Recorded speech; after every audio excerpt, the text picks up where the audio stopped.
Students, आज हम पढ़ रहे हैं हिंदी व्याकरण का क्लास 4 का लेसन नंबर 19 जिसका नाम है कहानी लेखन। तो आइए प्यारे बच्चों शुरू करते हैं।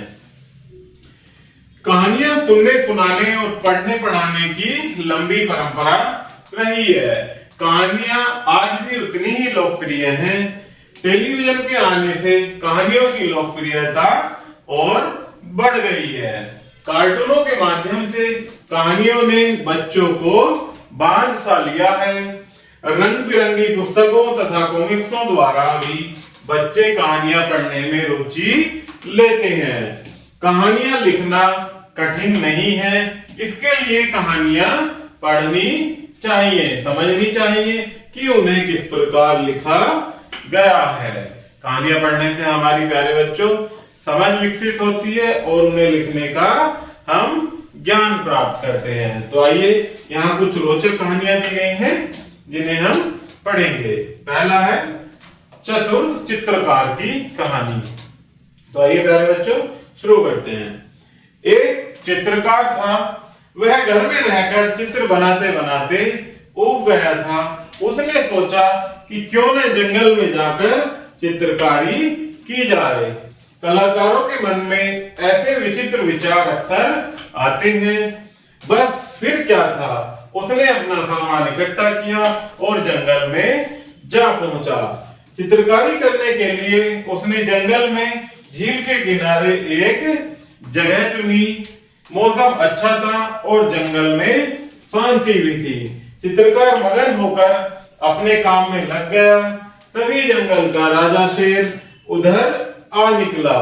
उसे कई दिन से शिकार नहीं मिला था। वह भूखा था और शेर चित्रकार की ओर बढ़ा। शेर के इरादे देखकर चित्रकार पहले तो घबराया, फिर कुछ संभल कर बोला, अरे वनराज, आप तो बहुत सुंदर हैं, आइए मैं आपका चित्र बना दूं। अपनी तारीफ सुनकर शेर ने सोचा कि ये चित्रकार कहां जाएगा, पेट बाद में भर लूंगा, पहले अपना चित्र बनवा लूं। यह सोचकर शेर बैठ गया। चित्रकार ने पहले शेर का मुख का चित्र बनाने का अभिनय किया। इसमें उसने कुछ समय लिया। फिर वह शेर से बोला, हे जंगल के राजा, अब आप अपना मुंह दूसरी तरफ कर लें, मुझे उस तरफ से भी आपका चित्र बनाना है। इधर शेर ने अपना मुंह घुमाया और उधर चित्रकार ने झील में खड़ी नाव की ओर दौड़ लगा दी। चित्र बनवाने के चक्कर में शेर देर तक यूं ही बैठा रहा। जब उसने गर्दन घुमाई तो देखा कि चित्रकार नाव में बैठकर दूर झील के पास जा रहा था। शेर खूब दहाड़ा, लेकिन अब क्या होना था। इस तरह संकट के समय धैर्य न खोकर चित्रकार ने अपनी जान बचाई। तो प्यारे बच्चों, यह चतुर चित्रकार की कहानी समाप्त हुई। तो नेक्स्ट कहानी देखते हैं प्यारे बच्चों, ईमानदार लकड़हारा। एक गांव में एक लकड़हारा रहता था। वह बहुत गरीब था। वह समीप के जंगलों से लकड़ी काट कर लाता और उन्हें बेचकर अपना जीवन निर्वाह करता था। एक दिन वह नदी के किनारे वृक्ष से लकड़ी काट रहा था। अचानक उसके हाथ से कुल्हाड़ी छूटकर नदी में जा गिरी। बेचारा लकड़हारा रोने लगा कि आज मैं अपने बच्चों को क्या खिलाऊंगा। सोचते सोचते उसकी आंखों से आंसू आ गए। वह कुछ देर तक रोता रहा। इतने में जल देवता वहां आए। उसने पूछा, तुम क्यों रो रहे हो? लकड़हारे ने सारी बात बताई। उसकी बात सुनकर जल देवता ने जल में डुबकी लगाई और सोने की कुल्हाड़ी लाकर लकड़हारे को दे दी। कुल्हाड़ी देखकर लकड़हारे ने उसे लेने से मना कर दिया और बोला, यह कुल्हाड़ी मेरी नहीं है। जल देवता ने पुनः नदी में डुबकी लगाई और चांदी की कुल्हाड़ी निकालकर दे दी। उसे देखकर भी लकड़हारे ने अपनी कुल्हाड़ी न मानी और उसे लेने से मना कर दिया। जल देवता ने फिर डुबकी लगाई और लकड़हारे की कुल्हाड़ी निकाल दी। यह लोहे की कुल्हाड़ी थी। लकड़हारे ने उसे देखकर उसे ही अपनी कुल्हाड़ी बताई। उसकी सच्चाई पर प्रसन्न होकर जल देवता ने लकड़हारे को तीनों कुल्हाड़ियां दे दी। तो प्यारे बच्चों, यह ईमानदार लकड़हारे की कहानी समाप्त हुई। अगली कहानी देखते हैं, आलसी टिड्ढा। एक समय की बात है, एक चींटी और एक टिड्ढे में मित्रता हो गई। चींटी बड़ी परिश्रमी थी, परंतु टिड्ढा पूरा आलसी था। चींटी सारा दिन मेहनत करके अन्न एकत्र करती, टिड्ढा सारा दिन आलस में रहता। वह या तो सोता रहता या उछलता रहता था। चींटी उससे कुछ करने को कहती तो वह बहाना बना लेता। उसने अपने लिए अन्न एकत्र करके नहीं रखा था। वर्षा ऋतु आ गई। लगातार कई दिनों तक पानी बरसता रहा। चींटी ने उन दिनों के लिए खाने पीने की व्यवस्था की हुई थी। टिड्ढे को परिवार के भरण पोषण की कोई चिंता न थी, परंतु टिड्ढा भूख से मर रहा था। वह वर्षा में भीगता हुआ चींटी के पास आया और बोला, चींटी बहन, मैं कई दिनों से भूखा हूँ, मुझे थोड़ा अन्न दे दो। वर्षा रुकने पर वापस कर दूंगा। चींटी बोली, तुम इस योग्य नहीं हो कि तुम्हारी सहायता की जाए। तुमने कभी कुछ काम नहीं किया, केवल आलस में दिन बिताए हैं। जो आलसी होते हैं, मुसीबत आने पर उनकी यही दिशा होती है। टिड्ढा अपना सा मुंह लेकर अपने भाग्य को कोसता हुआ वापस लौट गया। तो प्यारे बच्चों, ये आलसी टिड्ढे की कहानी हमारी समाप्त हुई। तो नेक्स्ट कहानी देखते हैं प्यारे बच्चों, दुश्मनी का फल। दुश्मनी करना बुरा है, कमजोरों को सताना भी बुरा है। दूसरों को सताओगे तो दुश्मनी हो ही जाएगी। यह काम जंगल में एक भेड़िए ने किया और उसका बुरा अंत हुआ। आइए उसकी कहानी को पढ़कर कुछ सीखें। जंगल में एक भेड़िया था, उसकी सबसे दुश्मनी थी। वह दूसरे जानवरों को सताता रहता था। वह अवसर मिलने पर उन्हें मारकर खा जाता था। यही दुश्मनी का कारण था।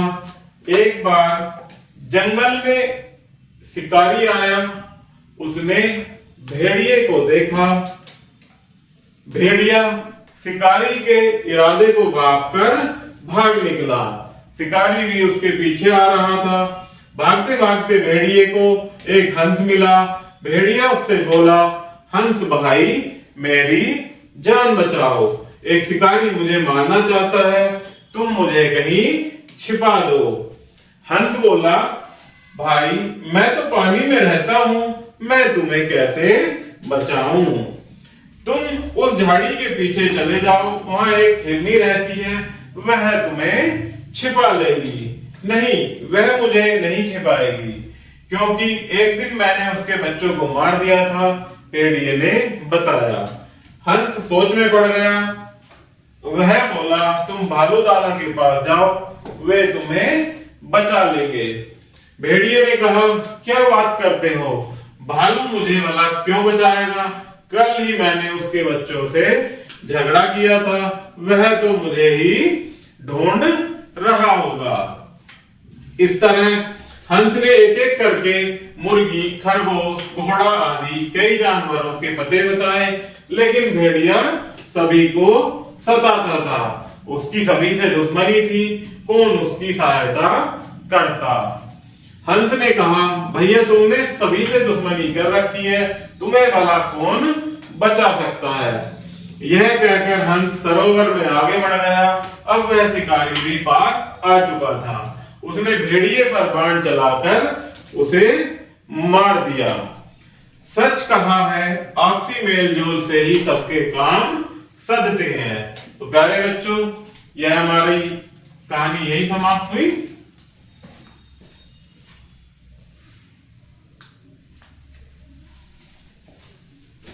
तो नेक्स्ट कहानी देखते हैं प्यारे बच्चों, कुसंगति का फल। सेठ जी का इकलौता पुत्र था मनीष। कौन था सेठ जी का इकलौता पुत्र? मनीष। सेठ जी द्वारा लाड़ प्यार के कारण वह बिगड़ गया था। उसके कई मित्र भी बन गए थे। मनीष के मित्र अवगुणी थे। वे न तो विद्यालय जाते थे और न ही कोई काम करते थे। वे सारा दिन आवारागर्दी में ही लगे रहते थे। वे जुआ खेलते थे। उनकी संगति में आकर मनीष भी जुआ खेलने लगा था। एक दिन पैसों की आवश्यकता पड़ने पर उसने सेठ जी की जेब से 100 रुपए चुरा लिए। सेठ जी को जब पता चला तो उन्होंने उससे पूछा, परंतु उसने रुपए की बात से इनकार कर दिया। सेठ जी ने उसे कुछ नहीं कहा। एक दिन वह नशा करके घर आया। अब सेठ जी समझ गए कि उनका पुत्र कुसंगति में रहने लगा है। शाम के समय सेठ जी एक टोकरा भरकर सेब लाए। उन्होंने मनीष से उसे दूसरे कमरे में रखवा दिया और कहा कि वह सभी सेबों को ठीक प्रकार से देख ले। उनमें गला सड़ा सेब तो नहीं है। परंतु मनीष ने सब सेब एक एक कर छांटे और बोला कि पिताजी सभी सेब पके हुए और साफ सुथरे हैं। अब सेठ जी ने थैले में से गला हुआ सेब निकालकर मनीष को दिया और टोकरे में रखने के लिए कहा। मनीष ने उस टोकरे में रख दिया। प्रातः होने पर सेठ जी ने मनीष से कहा कि वह सेब को टोकरा भर आंगन में रख दो। मनीष जब सेब का टोकरा उठाने लगा तो उसने देखा कि उसमें अनेक सेब सड़ गए हैं। उसने तुरंत सेठ जी से कहा कि सेब सड़ गए हैं, यह कैसे हो गया पिताजी? मनीष ने समीप खड़े सेठ जी से पूछा तो सेठ जी बोले, बेटा एक दागी सेब ने इन सुंदर सेबों को अपने जैसा बना दिया है। ये सुंदर सेब इस दागी सेब की कुसंगति में आकर अपनी सुंदरता खो बैठे और सड़ गए। इसी प्रकार जो बालक कुसंगति अपनाता है वह अपने गुण खो बैठता है और चोरी व नशा करने लगता है। सेठ जी की इस बात से मनीष के मन में बैठ गई। उसे स्वयं पर बहुत पछतावा हुआ। उसने कुसंगति और बुरी आदतें त्याग दी। अब वह एक नेक और अच्छा लड़का बन गया। तो प्यारे बच्चों, यह हमारी कुसंगति का असर जो एक अच्छी कहानी थी समाप्त हुई। अब नेक्स्ट कहानी देखते हैं प्यारे बच्चों, पुनसिया की संतोषी। एक गांव था पुनसिया। एक गांव का नाम है प्यारे बच्चों पुनसिया। उसमें कुछ घर अमीरों के थे, बाकी गरीबों के। संतोषी गरीब लड़की थी। उसका पिता बीरू मजदूरी करके गुजर बसर करता था। उसकी मृत्यु के पश्चात उसकी पत्नी अनारो लोगों के घर जाकर झाड़ू पोछा करती, कपड़े धोती थी। उसकी बेटी संतोषी उसके साथ काम करती। इससे उनके घर का गुजारा चलता था। एक दिन संतोषी ने कपड़े धोकर सूखने के लिए रस्सी पर डाले। तेज हवा से कपड़े उड़ गए। संतोषी उन्हें पकड़ने दौड़ी। कपड़े और आगे उड़ते गए। संतोषी पेड़ के नीचे बैठकर रोने लगी। पेड़ ने उससे रोने का कारण पूछा। उसने अपने रोने का कारण बता दिया। पेड़ ने कहा, मेरे आसपास गंदगी पड़ी है, इसे साफ कर दो, मैं कपड़ों का पता बताऊंगा। संतोषी ने सफाई कर दी। पेड़ ने रास्ता बता दिया। संतोषी उधर चल पड़ी। आगे मोड़ पर एक बूढ़ी बैठी थी। संतोषी ने उससे कपड़ों के विषय में पूछा। बुढ़िया ने कहा, मुझ पर मक्खियां बैठी हैं, जरा पंखा कर दो, मुझे प्यास लगी है, सामने तालाब से पानी लाकर पिला दो। संतोषी ने पंखे से मक्खियां उड़ा दी। उसने तालाब से पानी लाकर बुढ़िया को पिलाया। बुढ़िया ने पानी पी लिया, तभी चमत्कार हुआ, बुढ़िया सुंदर परी बन गई। उसने संतोषी से कहा, संतोषी, तुमने स्वयं कष्ट में रहकर भी दूसरों की सेवा की है, मैं तुमसे प्रसन्न हूँ। जाओ, घर लौट जाओ। घर पहुंचते ही दुख और कष्ट से भरी तुम्हारी जिंदगी बदल जाएगी। संतोषी गांव पहुंची। उसने जैसे ही घर में प्रवेश किया, वह सुंदर भवन में बदल गया। संतोषी की मां अनारो ने संतोषी से इस चमत्कार के विषय में पूछा। उसने परी से मिलने की घटना सुना दी। मां ने बेटी का माथा चूम लिया। वे सुखी जीवन बिताने लगे। तो प्यारे बच्चों, हमारी यह कहानी भी समाप्त हुई। नेक्स्ट देखते हैं एकता में बल। नेक्स्ट कहानी है हमारी एकता में बल। किसी गांव में एक बूढ़ा किसान रहता था। उसके 4 बेटे थे। वे परस्पर नित्य झगड़ते रहते थे। यह देखकर किसान बड़ा दुखी रहता था। वह उन्हें बहुत समझाता, परंतु उन पर कोई प्रभाव न पड़ता था। पुत्रों की ऐसी दशा देखकर किसान को चिंता ने घेर लिया और वह बीमार पड़ गया। मृत्यु को निकट जानकर उसने पुत्रों को अपने पास बुलाया।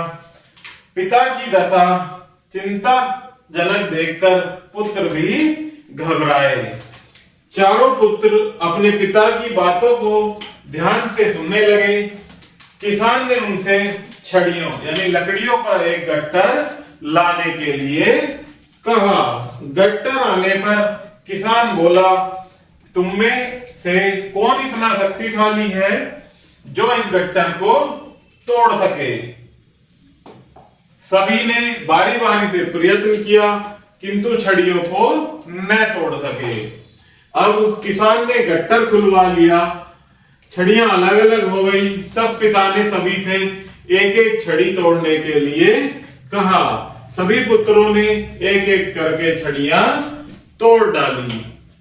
अब बूढ़े किसान ने पुत्रों को समझाया कि जब तक लकड़ियां बंधी हुई थी तब तक उन्हें कोई नहीं तोड़ सका।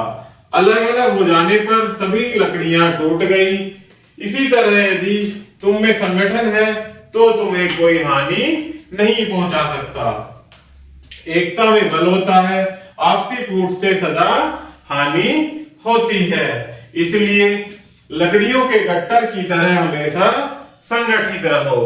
उस दिन से किसानों के चारों पुत्र मिलजुल कर सुखपूर्वक रहने लगे। तो प्यारे बच्चों, इसी कहानी के साथ हमारा ये कहानी लेखन का लेसन भी समाप्त हुआ। आशा करता हूं कि यह वीडियो आपको जरूर पसंद आई होगी। तो चैनल को लाइक एंड सब्सक्राइब जरूर कीजिएगा। धन्यवाद।